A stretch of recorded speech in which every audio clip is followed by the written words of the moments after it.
bro so de ego nya kaketwam eti mprempren de wo mo ani abrepa chenkrodom a won ma tiese montre so nipa be se aduanan bi sabre won ma so mo sasafo no eka wo mo de nko ano sika no be se 350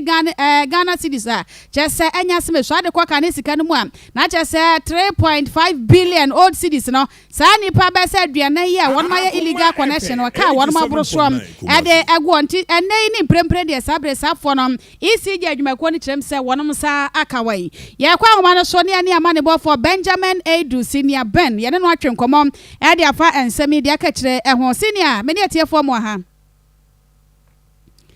Hello senior Ben.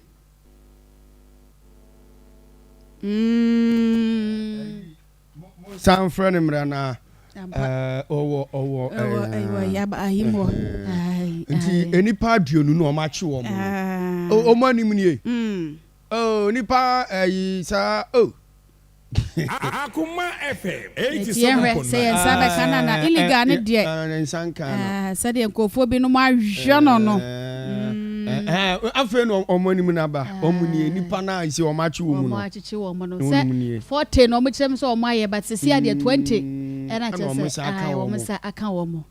40 no kura be bor na we obekọ na obi dika 150 cedis 50 cedis no ma kye ne kwa obi dika millions of cedis omunyo ma je so mbekye no ben aba eti afede senior Ben na adwuma ba pa obeka yensa akọ TV so aba na de ono ana ekro senior mo ha meje so obi aba eti sade nkoma no yo no wo TV no so ba ye no yo no sa wo radio no so ECG fo no wo mo se de ne mi aba sane ye gina ye dim se be na kakra bi na ECG fo ayo mo adwen se amanfo mo de o mo ka no o mo ntan nya nhwe ha o metra kwan bi aso mo gye o mo sika omu so mo je ne nkakra na omu kwa pro no mo je omu sika no omu hu se amanfo begbire omu biso nkane ya ne mfa pampa so e na yusu kane ya no we be se illegal connection do so pa yi a sa bro ko bi se bare kase ne potem ne bo ho a omu identify e makoma kon nipa 40 a e che se sa nkofo yi e kwa mfa so yusu kane ya ne pampa so a e ka begbire na sa bem e wo sa nkofo yi na omu ko aprobo no omu tumi anyamu nipa 20 a che wo mu a sabe nipa 20 ndi omo police for atabia omo hwe no process omo no mo court na sane embra no tiene embra no omodi na omo manya me nya ntie se sane illegal connection bi omo nya no so omo anhwe amfa yi antu yi a abibia ya na ye sori ye bo mo so bo se omo ntumi nsum ye yi na sum no ntumi nsum ye ni sane ma we nyina bi ka ho a omo se yan so ye mo a wo mo na se bia wo bi kwa tun se bia wo ye illegal connection bi a ye mo so nte na omo so nhwe na sankofo nyina nya se dwumade na omusunya kwan tumi so yeyi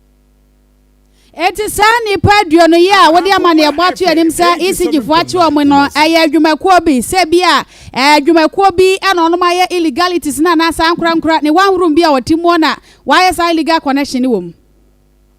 ene dwumade ne bi endie omo ya achi omo 20 die ya nkrankrafo a omo wo omo fie mutitimu a omo ye illegal connection a wo omo fie mu no omo na omo tumi omo achi omo na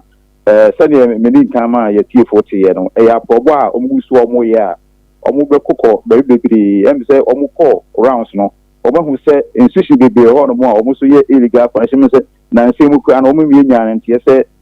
amanfo de ba se police service kra so no omo illegal connection ECG company for my ye se na so be na nya no kra enti ni bi na ye wo companies bi omo so omo identify omo na ya probo omo bo na me so se bi bi ni bit menya bi a omo so omo campaign almost yes the boy be near them just police for okay akwadi aposi for some dey wada ma na woni bra tie nya o na ya fa nkobo ni sia de aka kire bia nim se wo ma ya tie fu aso ensi wo ho